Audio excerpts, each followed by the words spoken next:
स्वामी विवेकानंद का नाम आते ही सबसे पहले एक बात दिमाग में जरूर आती है। वो बात यह है कि स्वामी विवेकानंद जिस किताब को एक बार पढ़ लेते थे, उसे वो कभी नहीं भूलते थे। इस बात की चर्चा हर किसी की पढ़ाई के दौरान कभी ना कभी जरूर होती ही है। ऐसे में क्या वाकई ये सच है? क्या ऐसा हो सकता है कि कोई कितनी भी मोटी या बड़ी किताब पढ़ ले और उसकी एक एक लाइन उसे एक बार में याद हो जाए? ऐसा सोचने पर तो सही नहीं लगता है, लेकिन विवेकानंद की जीवनी पर आए लेखों को पढ़ने से इसकी असलियत सामने आती है। अब एक बार का वाकया बताते हैं। स्वामी विवेकानंद मेरठ में अपने शिष्यों के साथ थे। उसी दौरान स्वामी अखंडानंद भी वहां आए। वहां पास में एक लाइब्रेरी थी।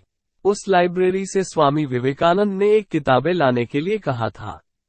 इसके बाद अखंडानंद ने बैंकर, दार्शनिक और राजनीतिज्ञ सर जॉन लबॉक की वो किताब लेकर, जिसके कई पाठ थे। ये किताब ऐसी थी जिसे पढ़ने में लोगों को सामान्य तौर पर 2 से 3 दिन या इससे भी ज्यादा का समय लग जाता था, लेकिन स्वामी विवेकानंद ने उस किताब को एक दिन में ही पढ़ लिया और उसे लाइब्रेरी में लौटाकर दूसरे पाठ को लाने के लिए कहा। फिर अखंडानंद लाइब्रेरी से दूसरा पाठ ले आए। उसे भी एक दिन से पहले ही पढ़कर तीसरा पाठ मंगवाया। इतनी जल्दी कई पाठ को पढ़कर लौटाए जाने पर लाइब्रेरियन हैरान रह गया। उस लाइब्रेरियन ने दावा किया कि स्वामी विवेकानंद जी बिना पढ़े ही किताबें लौटा रहे हैं, क्योंकि आज तक कोई एक पाठ को भी इतने दिनों में खत्म नहीं कर पाया जितने दिनों में इन्होंने कई पाठ खत्म कर दिए। लाइब्रेरियन के सवालों को सुनकर अखंडानंद लौटे और विवेकानंद को ये जानकारी दी। इसके बाद स्वामी विवेकानंद खुद ही लाइब्रेरी में पहुंचे। उन्होंने लाइब्रेरियन से कहा कि उनके द्वारा पढ़कर लौटाई गई किताबों से वो कुछ भी कहीं से और किसी पेज से कोई भी सवाल पूछ सकता है। इस पर लाइब्रेरियन थोड़ा हंसने लगा। फिर उसने किताबें उठाए और किसी भी पेज को निकाल सवाल पूछने लगा। उसने कुछ देर में ही दर्जनों पन्नों से सवाल पूछ डाले और स्वामी विवेकानंद ने एक एक शब्द के साथ उसे पूरी लाइन सुना दी। ये देखकर लाइब्रेरियन दंग रह गया और उसने हार मानते हुए अपनी गलती पर पछतावा करने लगा था। इस तरह स्वामी विवेकानंद ने अपने आध्यात्मिक ज्ञान और सूझबूझ से सिर्फ भारत में ही नहीं बल्कि पूरी दुनिया में ज्ञान और दर्शन का परचम लहराया। शिकागो के धर्म सम्मेलन में भारत का प्रतिनिधित्व करते हुए जब उन्हें बोलने का अवसर प्राप्त हुआ, तब उन्होंने अपने भाषण का संबोधन इस प्रकार किया था कि सभा में उपस्थित हर व्यक्ति उन्हें सुनने के लिए लालायित हो उठे थे। अपने भाषण की शुरुआत उन्होंने मेरे अमेरिकी बहनों एवं भाइयों के साथ की थी। उनके स्वयंभू संबोधन के इस प्रथम वाक्य में वहां मौजूद सभी लोगों का दिल जीत लिया था। स्वामी विवेकानंद के जीवन पर उनके गुरु रामकृष्ण परमहंस का गहरा प्रभाव था। भारत में स्वामी विवेकानंद को एक देशभक्त सन्यासी के रूप में जाना जाता है और उनके जन्मदिन को राष्ट्रीय युवा दिवस के रूप में मनाया जाता है। उनके जन्म दिवस पर जानते हैं उनके बारे में कुछ विशेष बातें। जन्म और बचपन। स्वामी विवेकानंद का जन्म 12 जनवरी 1863 में कोलकाता के एक कायस्थ परिवार में हुआ था। स्वामी विवेकानंद के बचपन का नाम नरेंद्र नाथ दत्त था। स्वामी जी के पिताजी का नाम विश्वनाथ दत्त था। वो कोलकाता हाईकोर्ट के एक प्रसिद्ध वकील थे। माता का नाम भुवनेश्वरी देवी था। वो धार्मिक विचारों वाली महिला थीं। स्वामी विवेकानंद जी के दादाजी का नाम दुर्गाचरण था। वे फारसी और संस्कृत के विद्वान थे। उन्होंने 25 वर्ष की आयु में संन्यास ग्रहण कर लिया था। बचपन से ही नरेंद्र की रुचि पूजा अर्चना में थी। बचपन से ही नरेंद्र अत्यंत कुशाग्र बुद्धि और नटखट स्वभाव के थे। मौका मिलने पर भी अपने मित्रों और गुरुजनों से शरारत करने से नहीं चूकते थे। परिवार के धार्मिक और आध्यात्मिक वातावरण के कारण नरेंद्र को बचपन से ही धर्म आध्यात्मिक ज्ञान का बोध हो गया था। इस कारण उनके मन में बचपन से ही ईश्वर को जानने और प्राप्त करने की जिज्ञासा जागृत होने लगी थी। एक छोटी सी उम्र में ही आध्यात्म से संबंधित ऐसे सवाल करते थे कि उनके माता पिता और नियमित रूप से रामायण, महाभारत और धार्मिक ग्रंथों की कथा कहने वाले कथावाचक पंडित भी चक्कर में पड़ जाते थे और उनके सवालों का जवाब नहीं दे पाते थे। विवेकानंद की शिक्षा नरेंद्र नाथ की स्कूली शिक्षा 1871 में ईश्वर चंद्र विद्यासागर के मेट्रोपॉलिटन संस्थान से शुरू हुई थी। 1869 में उन्होंने कोलकाता के प्रेसिडेंसी कॉलेज की प्रवेश परीक्षा में फर्स्ट डिवीजन अंक प्राप्त किए थे। स्वामी जी को दर्शन शास्त्र, धर्म, इतिहास, सामाजिक विज्ञान, कला और साहित्य में काफी रुचि थी। स्वामी जी वेद, उपनिषद, भगवद गीता, रामायण, महाभारत और पुराणों के अलावा अनेक हिंदू शास्त्रों में गहन रुचि रखते थे। इन सब का गंभीरता से अध्ययन करते थे। उन्होंने भारतीय शास्त्रीय संगीत में प्रशिक्षण हासिल किया हुआ था। वे इस प्रशिक्षण में निपुण भी थे। वे नियमित रूप से शारीरिक व्यायाम व खेलों में सम्मिलित हुआ करते थे। स्वामी विवेकानंद ने पश्चिमी तर्क, पश्चिमी दर्शन और यूरोपीय इतिहास का अध्ययन जनरल असेंबली इंस्टीट्यूशन से किया था। साल 1881 में उन्होंने ललित कला की परीक्षा उत्तीर्ण की थी। साथ में उन्होंने साल 1884 में कला विषय से ग्रेजुएशन की डिग्री पूर्ण की थी। फिर उन्होंने वकालत की पढ़ाई भी की। हालांकि साल 1884 का समय स्वामी विवेकानंद के लिए बेहद दुखद पूर्ण था, क्योंकि इस समय उनके पिताजी की मृत्यु हो गई थी। पिता की मृत्यु के बाद उनके ऊपर अपने 9 भाइयों बहनों को संभालने की जिम्मेदारी आ गई थी। लेकिन वे इस परिस्थिति से घबराए नहीं, बल्कि अधिक रूप से कठिनाइयों का सामना किया और इस जिम्मेदारी को बखूबी निभाया। विवेकानंद ने David Hume, David Hume, Immanuel Kant, Immanuel Kant, Johann Gottlieb Fichte, Johann Gottlieb Fichte, Baruch Spinoza, Baruch Spinoza, George W Hegel, Georg W Hegel, Arthur Schopenhauer, Arthur Schopenhauer, Auguste Comte, Auguste Comte, John Stuart Mill और Charles Darwin के कामों का अध्ययन किया। उन्होंने Spencer की किताब education का बंगाली में अनुवाद किया। स्वामी जी हर्बर्ट स्पेंसर की किताब से काफी प्रभावित थे। जब वे पश्चिमी दर्शन शास्त्रों का अध्ययन कर रहे थे तब उन्होंने संस्कृत ग्रंथों और बंगाली साहित्यों को भी पढ़ा। महासभा संस्था के प्रिंसिपल विलियम हेस्टो ने लिखा था कि नरेंद्र वास्तव में एक जीनियस है। मैंने काफी विस्तृत और बड़े इलाकों में यात्रा की है, लेकिन इनके जैसा प्रतिभाशाली एक भी बालक कहीं नहीं देखा। यहाँ तक कि जर्मन विश्वविद्यालयों के दार्शनिक छात्रों में भी नहीं है। स्वामी जी को श्रुतिधर, विलक्षण स्मृति वाला व्यक्ति भी कहा जाता है। स्वामी विवेकानंद की स्मरण शक्ति अद्भुत थी। उन्हें एक बार पढ़ने पर ही सब कुछ हमेशा के लिए कंठस्थ हो जाता था। इसका श्रेय वे अपने ध्यान योग और ब्रह्मचर्य पालन को देते थे। इसके अलावा बताया जाता है कि विवेकानंद ये कहते थे कि इंद्रिय नियंत्रण या आत्मबल, अभ्यास और एकाग्रता, ये 4 ऐसी चीजें हैं जो हमारे मस्तिष्क को सक्षम बनाती हैं। वे कहते थे कि इंसान अपनी 90% सोच की शक्ति को बर्बाद कर देता है। इसलिए ये जरूरी है कि किसी चीज को समझने के लिए उस पर ध्यान लगाना सबसे जरूरी है। वे कहते थे कि हम होते कहीं और हैं लेकिन सोच कुछ और रहे होते हैं। इसी तरह सोचते कुछ और हैं और काम कुछ और करते हैं। इसीलिए स्मरण में दिक्कत आती है। गुरु के प्रति निष्ठा। नरेंद्र ने एक बार महर्षि देवेंद्रनाथ से सवाल पूछा था कि क्या आपने ईश्वर को देखा है?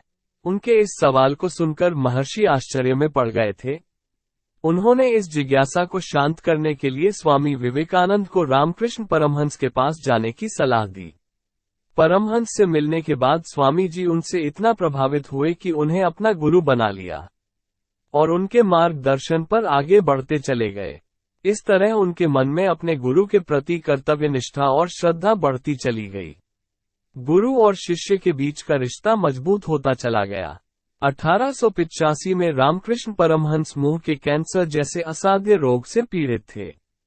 तब उनके किसी शिष्य ने गुरुदेव की सेवा में घृणा और निष्क्रियता दिखा दी थी, जिसे देख के स्वामी को बहुत बुरा लगा।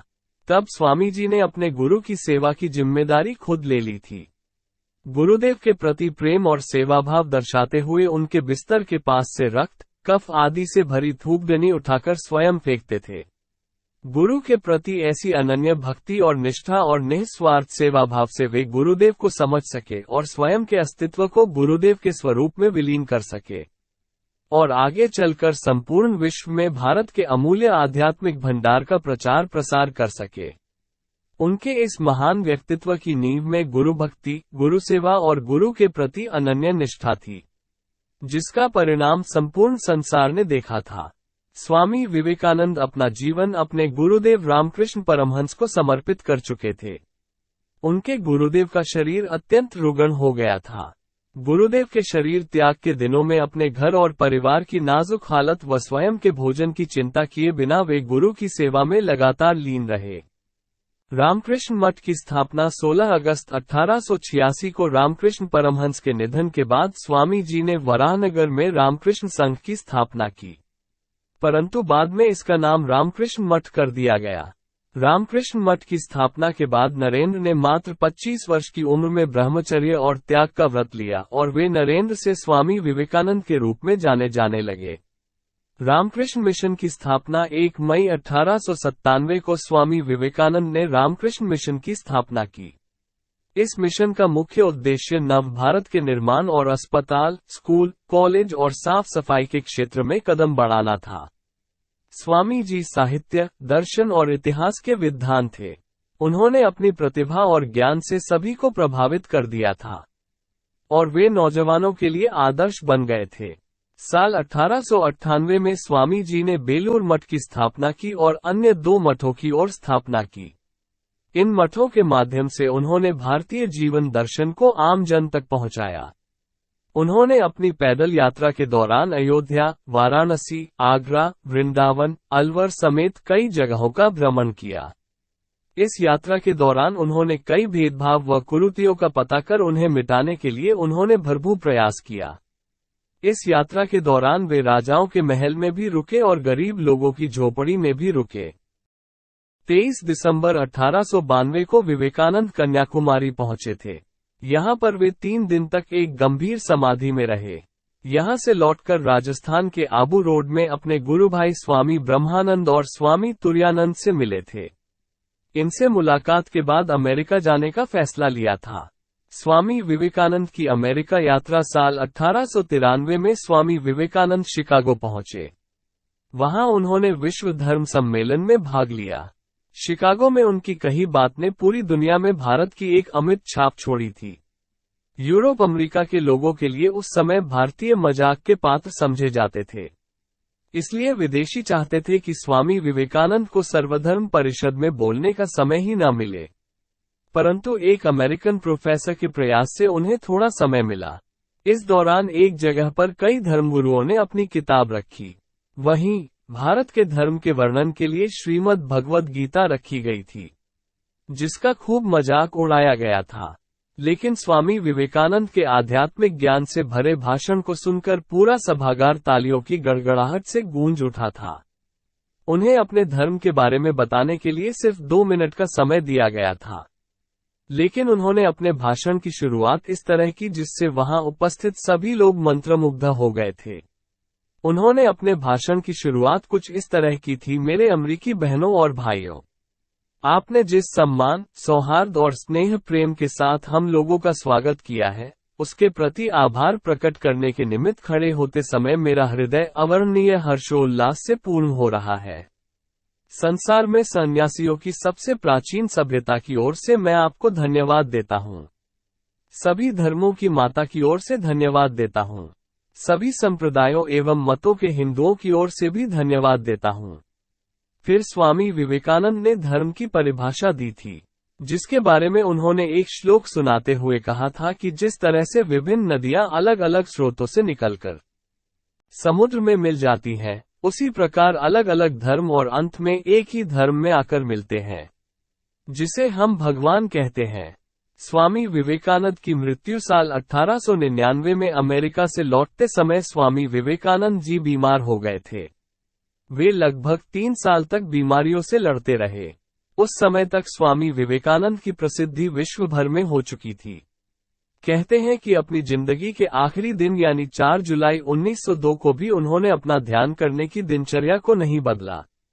रोजाना की तरह सुबह 2-3 घंटे तक उन्होंने ध्यान किया और ध्यानावस्था में ही महासमाधि ले ली था। बेलूर में गंगा तट पर चंदन की चिता पर उनकी अंत्येष्टि की गई थी। जहां इनकी अंत्येष्टि हुई थी, उसी गंगा तट के दूसरी ओर उनके गुरु रामकृष्ण परमहंस का 16 वर्ष साल पहले अंतिम संस्कार हुआ था। स्वामी विवेकानंद के अनमोल वचन उठो जागो और तब तक नहीं रुको जब तक लक्ष्य प्राप्त नहीं हो जाता। जब तक आप खुद पर विश्वास नहीं करते तब तक आप भगवान पर विश्वास नहीं कर सकते। एक समय में एक काम करो और ऐसा करते समय अपनी पूरी आत्मा उसमें डाल दो और बाकी सब कुछ भूल जाओ। बाहरी स्वभाव केवल अंदरूनी स्वभाव का बड़ा रूप है। विवेकानंद ने कहा था, चिंतन करो, चिंता नहीं तथा नए विचारों को जन्म दो। खुद को कमजोर समझना सबसे बड़ा पाप है। दोस्तों, आपको वीडियो अच्छा लगा तो वीडियो को लाइक करें और वीडियो को शेयर भी कर दे और चैनल को सब्सक्राइब भी कर दे और ऐसे ही हमारे नए नए वीडियो देखने के लिए बेल आइकन को जरूर दबाएं। जय हिंद।